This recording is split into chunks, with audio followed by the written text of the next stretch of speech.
One day, Charlie and his friends came upon an injured owl on a quiet country road. They carefully delivered the bird to a nearby animal care facility, where Charlie became unusually attached to the wild animal. As he was about to take the owl home, ready to take him in, an unexpected turn of events was in store for him. One day in spring, Charlie and his motorcycle gang started a ride into the local forest. The route, which was their favorite around, led them to a very nice village where they had always stopped for a great meal. Cruising on the winding road, the journey of the group was suddenly interrupted by the tiny, quivering body of an owl hatchling in the middle of the road. The little bird looked around in amazement and hungry, possibly separated from the family during the last rain. Compassionately, Charlie quickly called the Wildlife Conservation Service and the local authorities for help. Responding swiftly, they arrived to ensure the hatchling's safe transfer to a professional wildlife care facility. There, the bird would receive the care it needed, with the hope of eventually returning to the wild.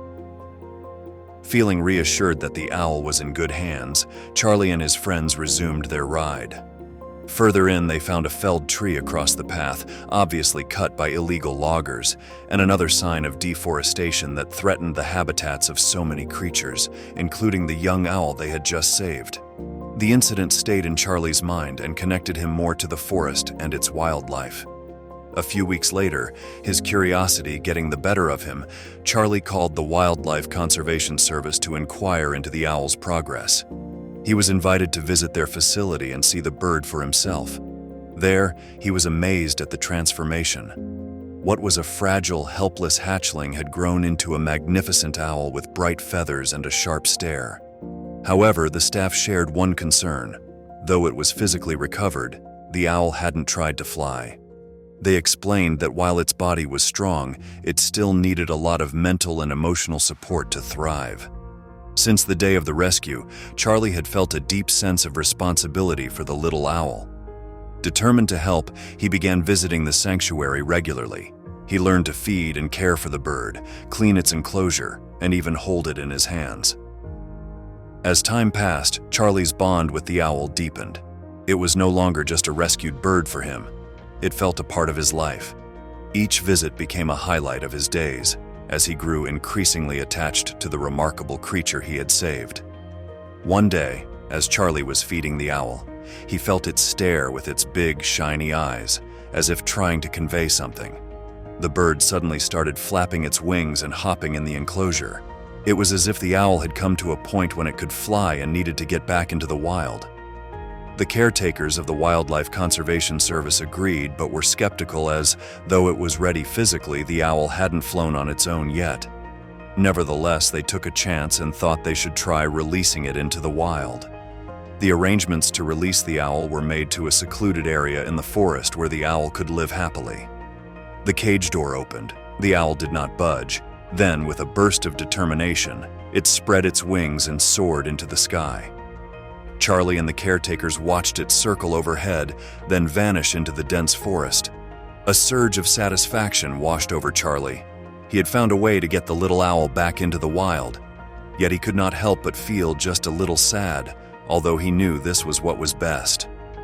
But as Charlie turned to leave, he felt a gust of air and the soft brush of feathers against his cheek. To the amazement of all, the owl flew back, landing on Charlie's shoulder and hooting softly. The caretakers were astonished. Wild birds seldom return to humans after release. For Charlie, this sealed the special bond he shared with the owl, and he felt grateful. The wildlife specialists were less enthusiastic. Sanctuaries work with the ultimate goal of ensuring the successful reintegration of an animal into the wild, so its return suggested that the owl might not have the independence needed to survive. Suspecting that the owl became too dependent on human attention and care, the team took it back to their center. Charlie, given the deep sense of responsibility in him, offered the bird a permanent home when it could not be rehabilitated into the wild again. The Conservation Service agreed, believing this might be the best outcome for the owl. Charlie went home that evening, already envisioning a life with the owl he had named Hoot, and promised to return the next day to take him home. Getting ready for bed, a surprise message lit Charlie's phone. It was from a volunteer at the sanctuary with some news that left him speechless. The results of a DNA test had come in. Hoot wasn't just any owl. He belonged to an ultra-rare species thought to be extinct. Local legend held that villagers believed the rare Cameroon wood owl was in possession of mystical powers and human-like intelligence. Although none of this was based on any scientific fact, its rarity and elusiveness had probably inspired such yarns. The owl had not been seen for many years, and that made it part of cherished village folklore. Charlie was flabbergasted to discover that Hoot, the little bird he rescued, belonged to such an extraordinary species. This revelation deepened his appreciation for their bond and filled him with awe for the journey ahead. That night, Charlie dreamed about going on adventures with his new friend, Hoot. However, the next day would be full of surprises. On arriving at the wildlife center to take Hoot home, Charlie found something astonishing happening there.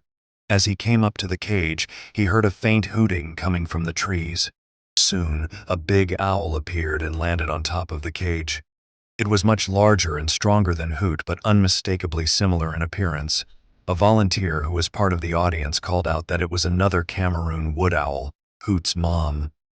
The mother owl had been in search of her hatchling and finally found him. As Charlie reached to unlock the cage, all were frozen in amazement at what happened next. The mother owl deftly used her beak to unlock the cage herself. Hoot stepped out, paused to look at his rescuer, then turned to his mother. With a soft hoot, she enveloped him under her wings. As she was going to fly away into the woods with her baby, the mother owl gave Charlie a soft, thanking glance. Charlie felt a swirl of emotions. Heartache to say goodbye to Hoot, but joy in knowing he was reunited with his family. The moment was unforgettable. Yet Charlie couldn't stop marveling at the mother owl's intelligence and her unwavering bond with Hoot after weeks of separation. Later, when he shared the story with villagers, they reminded him that the Cameroon wood owl was a legendary clever bird with supposed magical abilities.